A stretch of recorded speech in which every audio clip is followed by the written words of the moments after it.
Welcome, everyone. Today is December 7th, and this is the Coaching Tools and Tips virtual meetup that's intended to help people all over the world learn more about professional coaching, especially professional coaching, and bringing it over into the Agile space to help make us better Scrum Masters, better coaches, better whatever Agile career we're in, because coaching is amazing and it can help you really get to see and learn things that you don't know. And I'd love to just mention to you that last night I was driving home from yet another trip from the airport, and I was thinking about how today's world is so the kids in today's world, they text message and they do Facebook and all these other social media. And so this generation that's coming up doesn't actually know how to have human conversations. They only know electronic conversations. And the reason I bring that up is because I think this is my own prediction that those of us who learn professional coaching skills and function as professional coaches, you will be doing something in the next generation that blows, or in the next decade, that blows the next generation's mind. And it will be such a crazy, valuable profession that they'll pay for it like doctors and lawyers and everything else, because they've never had someone actually listen to them, see into them, and have a conversation that digs out real thoughts and real emotions and real creativity, because they've only known, for the most part, social media, text messages, and none of that's real. No one really sees into you there. So that's my prediction, and I'm sticking with it. So congratulations that you are breaking open the next decade with communication skills that the humans of this world are losing. So as we want to welcome Lucia Baldelli from Gibraltar, or I should say from Italy via Gibraltar, and Christine Thompson from the UK in Maidenhead. And they're going to be presenting today a coaching technique or a tool technique, kind of a mix between the two. And it's called immunity mapping. And I've personally, after I was taught by Lucia, I actually use this with individuals, and I used it as a team exercise, and it was pretty amazing. So I'm really excited to have them here today, and they're going to teach you how to do this. You'll experience it. And then I'll be back at the end to close us up, and I'm going to be doing a giveaway. So make sure to stick around so that you can be in the raffle. So I'm going to hand it over to you all. You can take it away. Thanks, Sheree. Let's just quickly introduce ourselves. Welcome, everyone. My name is Lucia. I'm Italian. I am a certified team coach, and it's a great pleasure to be here and share this learning with you. I hope you'll take away a technique that you can use for your individual clients or for your teams. And I'm glad to be here with Christine. Hi, everybody. For those that don't know me, I'm Christine Thompson. I'm an Agile coach from the UK, and it's my pleasure to support Lucia with this session today, because it is indeed a great tool that is incredibly useful. Thank you. I'm going to share my screen. Let me tell me when you can see it. Yep. Yeah, can you see? Okay. So I leave it in with this setup so that I don't lose eye contact with you. And we'll just kick off, and we'll start talking about what is it, immunity to change. So in this talk, we'll discuss about individuals or teams that are really struggling to make a change that they want to achieve. So that it looks like they've built a sort of protection mechanism or a barrier against their own change. Even when the change is urgent or important, it seems like they have everything they need to actually succeed, but they are not able to make that happen. So we are talking about big things here, not like small changes. We're talking about things like being overworked, being willing to lose weight but not managing to succeed. We're talking, if we think about a team scenario, we're talking about teams willing to restructure or introduce, for example, continuous integration, but not making the time to actually do it, or being willing to cross-skill each other, but never finding the time to actually do it. So as you can see, there's quite a lot of scenarios where you can actually use this tool. It's a framework. So we'll go through a map that potentially you might have had the time to print. I sent an email with a template. If you didn't, never mind. You can just use a piece of paper, because after we go through the technique, it will be interactive. So you'll actually experience the tool yourselves, and then we'll work in smaller groups to actually practice it. So without further doing, let's look at what the immunity map is and what it means. So we'll just give you a quick introduction at this point, and then we'll walk you through in a lot more detail about what the different boxes are for. So this is the map. It has 4 different columns. And so the first column is thinking about what is it that you want to achieve? What is your goal? And what is it that you're doing to achieve that? Then we take a look at the behaviours that are preventing you achieving that. So what is it you do and you don't do that's affecting you achieving that goal? In the third column, we talk about our worries. What is it that's making us anxious about achieving this, and what's competing against it? And then the final column is looking at those big assumptions. So what beliefs do we have that's actually feeding that immunity to us achieving the goal? So that's what the map looks like, and we'll go into a lot more detail for you. So these are the questions that we will answer as we fill in the map. We'll start from the left and we'll go all the way to the right. And if you look at the first column, what the first column is about is the change, is the actual goal that the client wants to achieve. It could be an individual client again, could be a team client, but we're talking about something that is important for the client, something that has a positive impact on other people. And it's clear that the client has everything he needs to make it happen. So it's in his control to actually make this change, but he's not managing to do it. And when you think about that goal, make it something positive. So this is not about stopping something, it's not about stopping a behavior, but this is about becoming something else or doing something different. So in the first cell, top right, top left, what we want to hear is, what is it that you want to achieve? What is the goal? What is the change you want to make? And then just below that, what are the actions you are committed to do to actually achieve it? And then we'll look at the behaviours. So in the next cell, what is it I do that works against my goal? So thinking about those concrete behaviours, what things do we actually do? Pulling out as many as we can of those things that are actually working against achieving the goal. And then also thinking about what it is that I don't do that stops me achieving the goal. So all those things that we don't do that are feeding into that inability to achieve the goal. So a list of concrete examples of all the behaviours that we're doing and not doing in this second column. So we'll go through an example in a minute. We'll do a live coaching demo so that you get a better understanding of what we mean. But continuing on the map, if we go to the third column, here we have our worries. So what are these worries? Imagine you actually achieve your goal. What is something you're really concerned about if you achieve your goal? What could happen to you that is concerning you?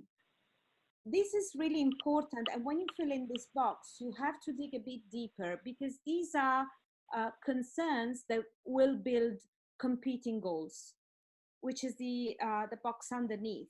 So what are the goals that are actually competing with your primary goal, the first one that you stated at the beginning of the map, that actually work against you achieving the goal? Because these will be the things that give rise to your worries.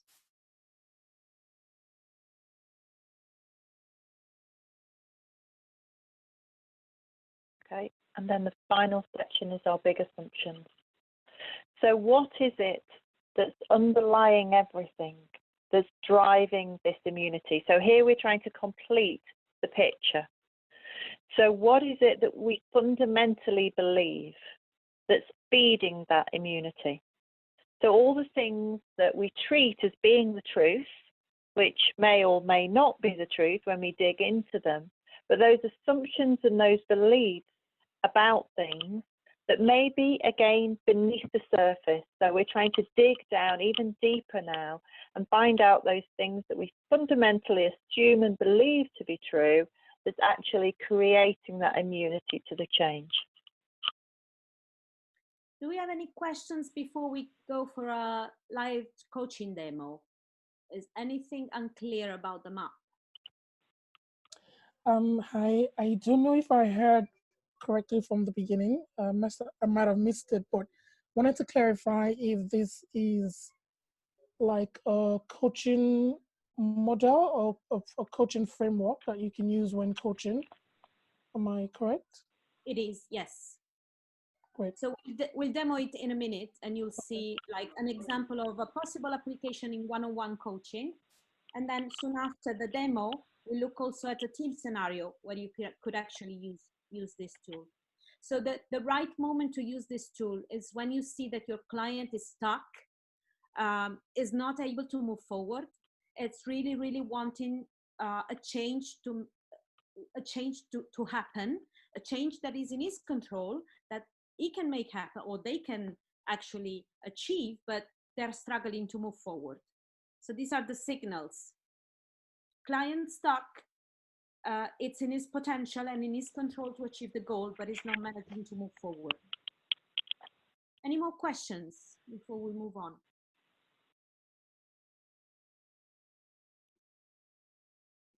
Okay, so Christine, Mm-hmm. do you have a topic for this demo? What is the goal you're currently struggling to achieve? Where are you? Yeah. So my goal is around being able to create some time and some space for myself, to be able to be better at saying no to things when I haven't got time to do them, and just practicing a little bit more self-care. So thinking about myself more in the way that I make my commitments. Mm-hmm. So I'm hearing being capable of saying no and taking care of yourself. Why will this be important to you? It's about creating the right balance for me. It's about creating the right space and just keeping everything so that it's just manageable for me, so that I'm not overstretching myself all the time and pushing myself too hard and getting too tired. So it's about finding that right balance in my life that I feel happier with. Mm-hmm. What are the signals that you're struggling to actually do this? Sense of feeling stressed, sense of feeling anxious about getting things done, that feeling of panic, that out of control feeling. I've got too much to do and I can't manage it all. So it's that sort of stress feeling and an anxious response that I get when I know that I'm just taking on too much and not thinking about myself. Mm-hmm. And so I'm hearing a lot of being overwhelmed and not being able to push back and, protect yourself from this. Mm-hmm. So, yeah. And what would you like to achieve in this short conversation? I would like to be able to see better ways of finding that balance and just understand why it's not happening for me. When I want it to happen and it's not happening. So what is it that I need to do or change that's actually going to make this possible for me? So we want to explore how to find that balance. Mm-hmm. Yeah. How do you know you have the right things you wanted to find that balance? I think some clarity on the specific things that I can do or not do that's going to help me. I feel like there's something fundamentally there that's stopping me changing, as I want to change. I want this balance. And so it's some clarity around what's stopping me finding that, so that I feel a sense of being able to move forward with it, being unblocked. Yeah. Okay.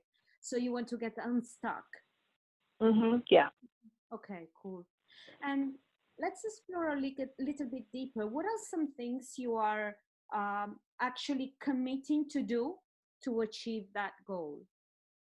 So it's around being aware of what I'm doing. So being conscious of what my calendar looks like, what my commitments look like, and making a conscious decision when I say yes. So thinking when I say yes, do I really have the time? And am I actually thinking about myself when I say yes? What are the consequences of saying yes? What's it going to cost me? What is it that I'm actually committing to? And also thinking about what would happen if I said no? What's the consequences of saying no? Because, you know, one assumes that one can't say no, and sometimes we need to. So it's being realistic about what's the consequences of saying no. So this sounds like a protection mechanism for you. Yeah, absolutely. Self-protection, self-care, totally. Yeah. So, and if you think about yourself, like look at yourself in a mirror, as you're behaving or not behaving now, what are some things you're actually doing that work against this goal of protecting yourself? It's that immediate response. Yes, yeah, I can do that. Yes, especially if it's something small. So if somebody, oh, can you just do this? Oh, yeah, that's small. Yes. And it's not thinking, just saying yes. And just filling every moment. Oh, I know I've got a half-hour gap coming up. So yes, I can fill that with something else. So it's just maxing everything out, filling every second, saying yes to everything, and just thinking, oh, well, you'll manage, just stretch. You know, you can manage a little bit more. You'll be able to fit it in, and just thinking that I can just keep stretching a little bit, and I can't keep stretching forever. Oh yes, yeah, that might be hard. So I'm hearing a couple of things, like you said, yes, is sort of what's behind that desire to help. I think there's just something there about giving, just, you know, giving to other people and doing everything that I can to help other people, and trying to add the most value and do the most I can and do the best I can. So it's that feeling that yes means that, you know, I'm giving something to everybody, and that's important to me. Okay, so this is something you value. Yeah, yeah. How is it impacting you? It's impacting me because every second of my day is full, and then people expect me to say yes. If you keep saying yes, they come back for more. So I'm teaching people to max me out. Yeah, absolutely. Available for everyone, and people will come to you and will expect a yes. Absolutely, because I'm trying to give to everybody, and everybody knows that, so they keep on asking. Yeah. And yeah, like you say, it's a cycle. Yeah. And if you think about the things you don't do that are actually working against achieving that balance, what would they be? Well, the biggest thing that I don't do is say no, because it's yes. So I find no really hard to say, because I just have this need to support other people and give to other people, and so that's one of the things that I'm really bad at doing. I don't keep space for myself, and I don't keep and honour that space. So setting aside that time that I need and honouring that and keeping that for me, so that I've just got some space and I've got a buffer in my day that just allows me to cope with everything. And just that, you know, that sense of making time for me. I hear a lot of generosity in you, though. Yeah, I just have a real desire to help others and to give and to, you know, do what I can for them, and that's just really important to me. So yeah, I want to be generous, but I also want to be generous to me. Yeah. Okay. So let's think for a moment. You manage, you achieve your balance, you become capable of saying no and taking care of yourself a little bit more. If this happens, what are you concerned about? Well, I won't be helping people. I won't be giving them the support that they need. It almost feels selfish that I'm only thinking about me and not thinking about them. Hmm. So I'm just worried that people will see me differently, and that I'll see me differently, that I'll see me as being unhelpful, selfish, self-centered. And that's not who I am. That's not who I want to be. Hmm. So I'm hearing a concern to come across different. Yeah, and also how I'll sort of grow and develop as a person, because if I'm not, you know, continually saying yes and accepting new challenges, then I'm not growing and I'm not learning, and you know, I'm not going to get promoted. Okay. So So if it's we are also in go ahead. that development piece is important to me. Mm-hmm. So if we talk about your growth in the workplace, um, how is this competing with your desire to protect yourself? Yeah, it does feel like a competition, because there's, on the one hand, there's that self-care, saying no, create some space for me, and on the other hand, there's that personal development, personal growth, being able to add the most value, you know, have an impact for people, support them, give them what they need. So it's my professional growth, my personal growth that could be at stake if I don't say yes to things. I see. So if we dig a little bit deeper, what is it that you're assuming here in terms of, um, when you think about the availability and what you give to people competing against your personal development and growth?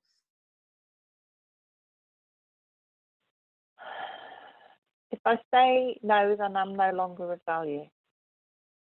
Hmm. If I don't give, then I don't have value. I'm no value to me, and I'm no value to others. And how do you know By this? saying yes, by saying yes and giving, that makes me valuable. How do you know that this is true?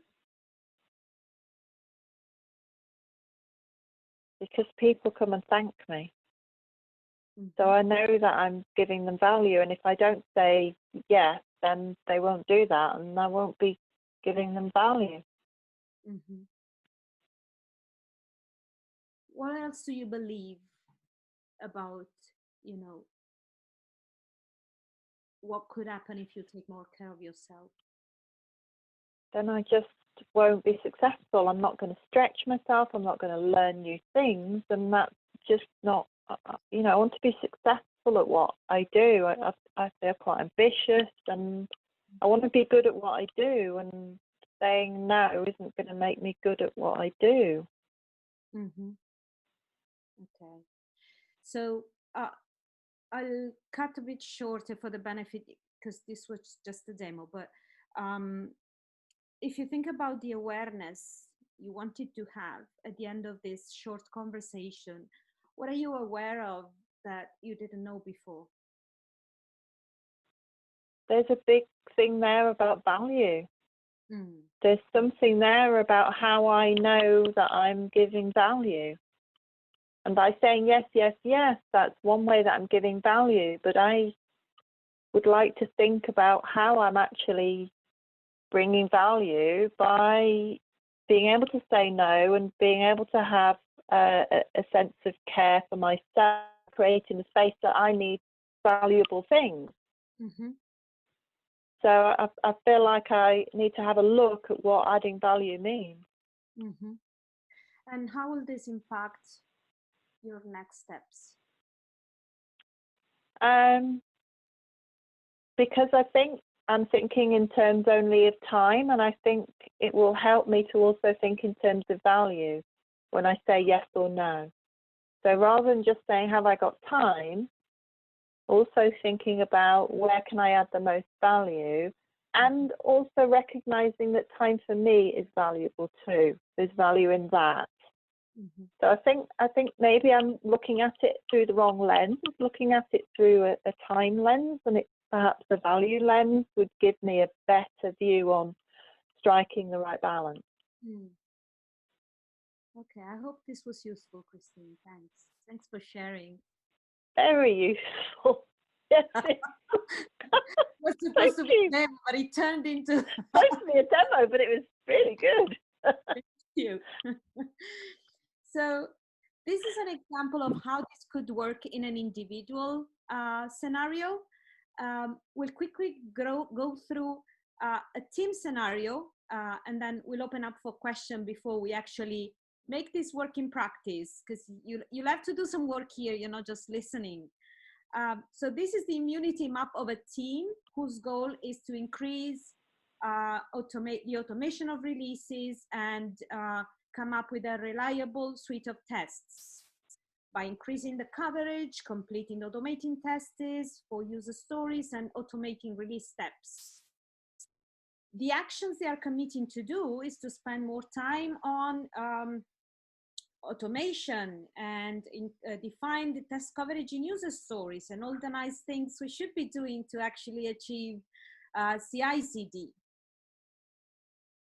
So again, looking at the behaviours, what it is that they do that works against it. So they're focusing on completing only the feature code, accepting changes on manual testing only, and accepting the fact that they've got manual release steps. So accepting things as they are and focusing on just features. And what are they not doing? They're not giving themselves capacity when they side things to do the automation work. And they're not defining that coverage that they need in the acceptance criteria to make sure that the automation tests are done as they should be. And what are their concerns? So they are concerned that their velocity will go down because they will take time to write automation and they won't deliver business value. So they will get more business pressure from the business because they're not releasing as many customer-facing features as they were doing before. It will also take longer to develop user stories. And it will take too long to automate releases, so that might be hard work to do. So if you look at the competing goals, what they are afraid of, so what they are, the goals that are actually working against the main goal is the desire to look good to the business. So we want to complete as many stories as we can. And we think it's still valuable to spend some time on manual testing. So we don't want to give up on that. And then we want to ship value as much as we can.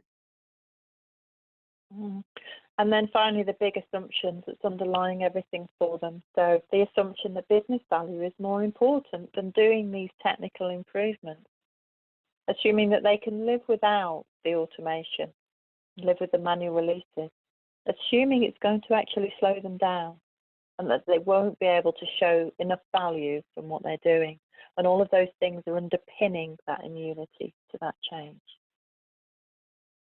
So what are some questions or thoughts you have before we actually start working on your map?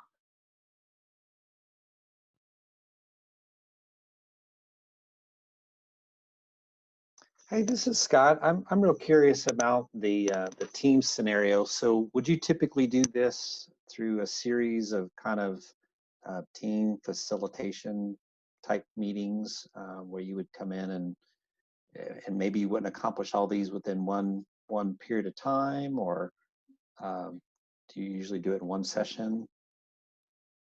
So I would do it in one session with the whole team.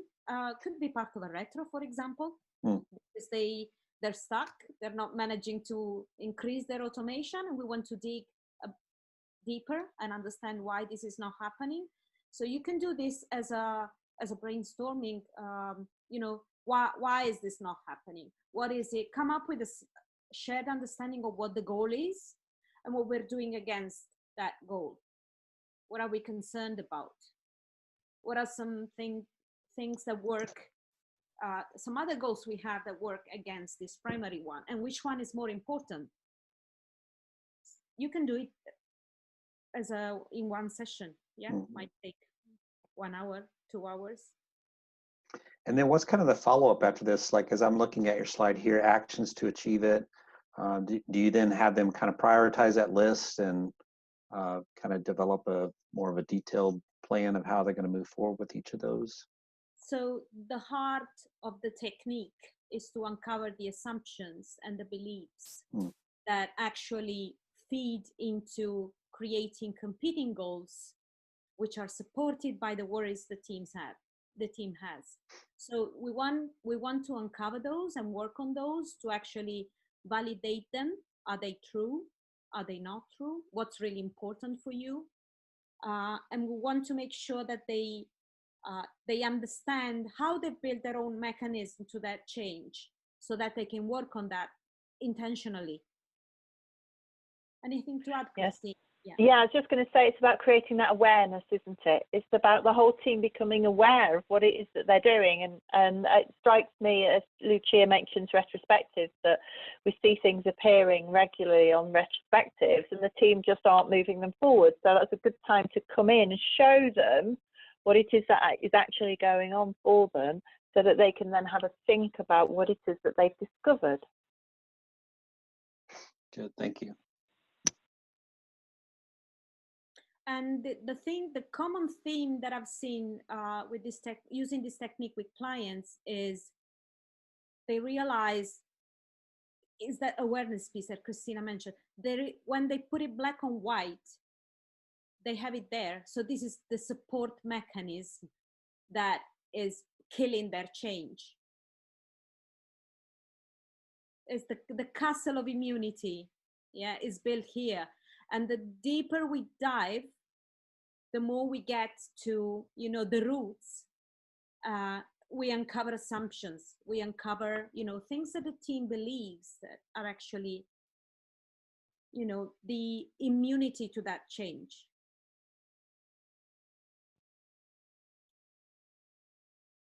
Any more thoughts or questions? Just thoughts, actually. Like, you know, sometimes we get too much carried away with the deliverables within the sprint or within the release. Some of these we start, and then, you know, there might be some dependencies. Like, how do we bring back this all together so that we lay down a proper plan and complete it? So we need to understand what's really important for the team. So in some cases, when I've used this technique, we were at a meetup in the UK. Christine, do you remember? We had a couple of pieces when the person changed the goal. So the awareness piece was actually the competing goal is more important than the primary goal. But that's okay. They have a new awareness. They know that there's something more important that will not allow them to achieve what their stated primary goal was initially. So if in that, to answer your question specifically, if in that particular moment it's more important to deliver business features, that's fine. But they are aware of this. They consciously make the decision of parking CI/CD.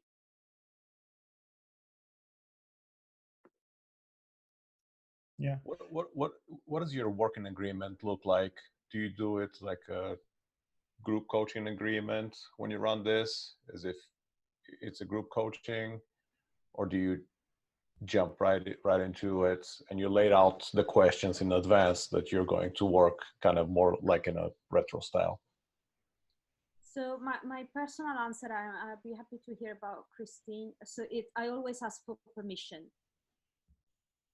I would ask for permission to use this. So I will give some context and then ask the team, this is an exercise that I'm offering to you. Does this work for you? Do you want to go through this? It assumes some safety because people have to be honest with themselves and, you know, pull things out, because as we go from left to right, we dig deeper and we need to be honest to ourselves. Otherwise it's pointless. But if you get the permission, in theory, it should be a useful exercise. Christine, what do you think? Yeah, and I think it depends on the situation, Mike, because if you're already working with the team, then you've already got that coaching agreement in place, I would imagine, because you're already working close enough with them to have realised that this would be a good exercise to do. So that follows on. But I think, like Lucia said, just checking that they're okay with taking this approach and trying that as a team would be, you know, a very good and courteous thing to do. If you've stumbled across a team that you're not already working with, then yes, you would have to put all that in place right before you come in and go, hey guys, this is what you need to do. Yeah, you need to set the scene and set the agreement with them and make sure that everybody is on board with the thought of being coached by you. So I guess it just depends on the circumstance. And you need that trust, right? If there is no trust and safety, it's not useful. It's not going to work. Yeah. Yeah. So maybe it will be even hard to do it with a team that you've just taken on board, because you need to build that relationship to get them to open up, yeah, and be honest. Yeah, just to step back a little bit, I know we have almost moved past that.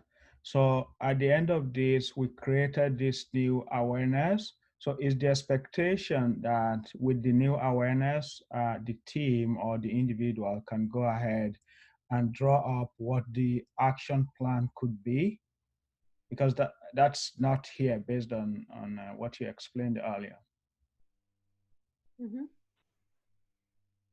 So my answer will be, if you uncover assumption and beliefs, you need to work on those. So the first step might be to validate them. For example, are they true? Are they not true? If they are true or not true, what can we do about them? Same as the competing goals. If there are competing goals, what is it more important? What is it that we really want?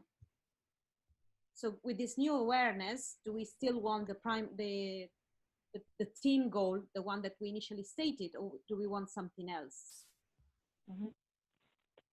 Yeah, so the team may want an action plan and they may not, and I guess that's you're revealing this to the team and saying, well, you know, where do you want to go next with this? Where do you want to take it? And hand it back to them for them to decide what is it that's important. And if they want to move forward and they need an action plan, then you can support them with that. And if this has completely changed their goals, then that might not be necessary. But I guess it's sort of handing it back to the team and saying, given this, what is it that you want to do next? Thanks.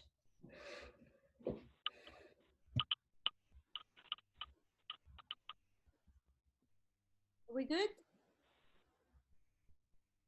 Okay, so think of yours. You can go for an individual scenario, so something of your own. You should have your map close to you, or maybe a white piece of paper.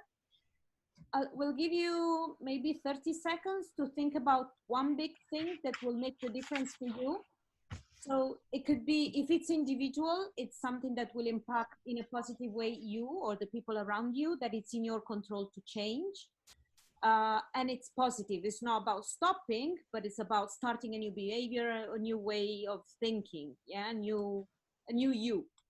If you don't want to share any personal thing, you might think of a team scenario with the team you're working, for example, and we'll go through the map again and we'll fill it in. You'll do it individually, and then we'll break out in smaller groups to actually work on that map. So we'll do some coaching as well. Are we ready? Yeah. Okay, so think think about the first column where we started from and write down, you've got a minute to write what is your goal, what is it that you want to achieve, and what are the actions that you are committing to do to actually achieve it. You have 1 minute to write.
Are we ready?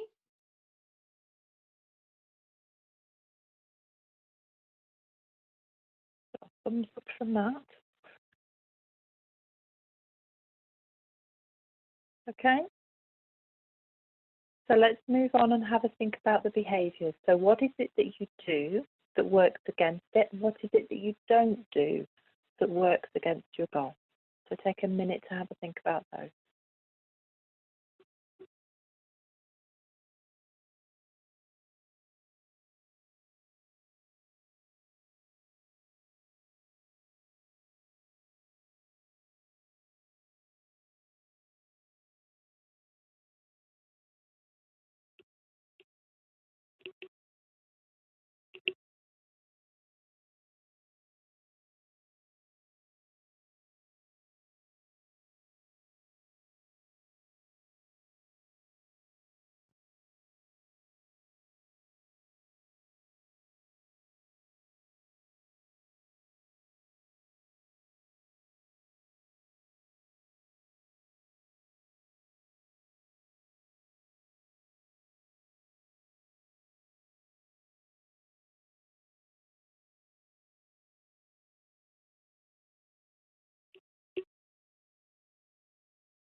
Okay, how are we doing?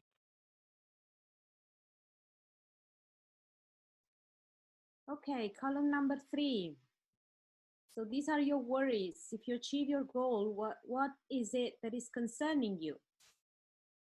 And what are some hidden competing goals that give rise to your worries? 1 minute to write.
Okay.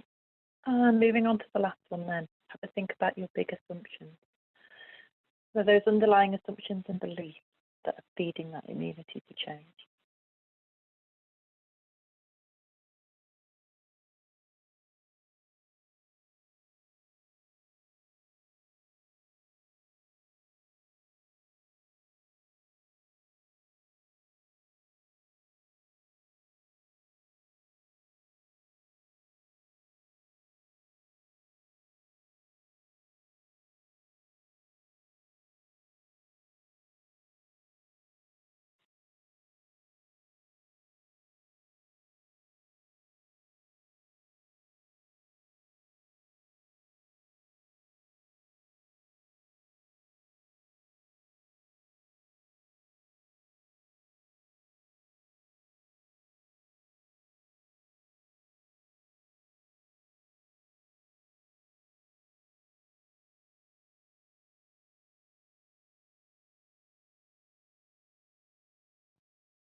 Okay. Okay, so now we'll go in breakout rooms and we'll split you in groups of 3 to have a coaching conversation. So there will be a client, a coach, and an observer. You can choose whoever wants to be coached or coach, and you'll have 20 minutes. If you have too short coaching conversation, it might be okay as well. But the purpose is to share for the client to share what is learning from his map, and for the coach to sort of identify a strategy to break his or her assumptions and what's key for the client to succeed.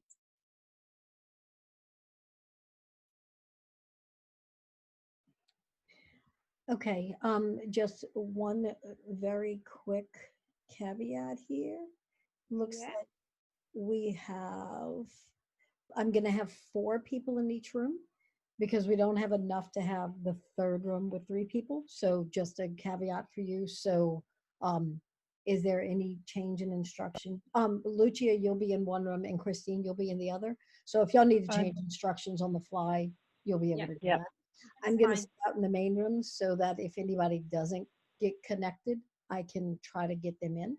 And then I'll drop back and forth between the two so we can get a bit of both on the recording. Lovely, thanks. All Just right. before you do that, Cherie, let's just have a look at some of these sample questions that you might want to ask each other when you've shared. So having a think about if your assumption was wrong, what would be possible? Asking what's the impact of your beliefs on your success. Thinking about what it is that has to change in you and what support do you need to move forward. So some of those open and challenging questions that you can ask each other to dig a little deeper behind what you've revealed in your map.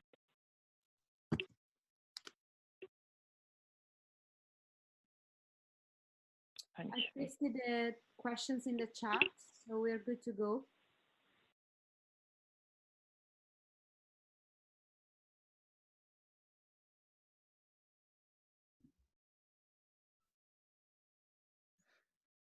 Was some great coaching going on. Yeah, we didn't get to finish. It really was. Yeah. Yeah, sorry, that was bad timekeeping on my behalf, guys. I didn't quite give you a warning. Sorry. Well done, Amalia. Well done, Matt. What are you learning from this exercise? We would like to hear from you.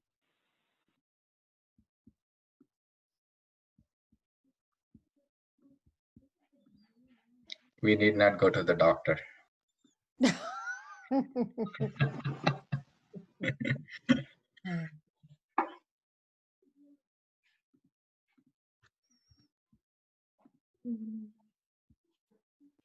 a quick round of takeaway. Yeah, what are you taking away from this? I think I kind of second what Manoa said in terms of the solution is inside everyone. And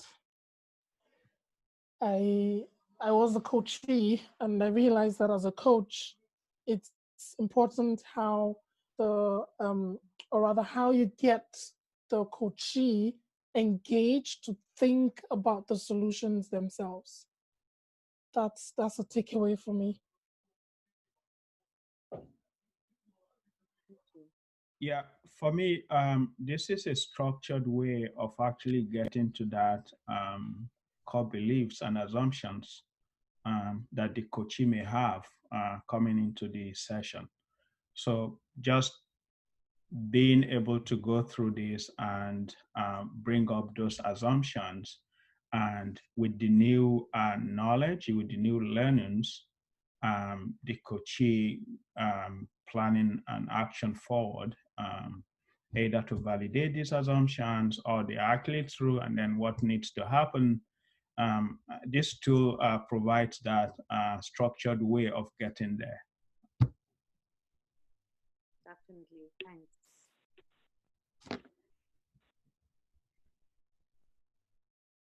I'm not sure it is right to call out, but it's one of the great retrospective tools.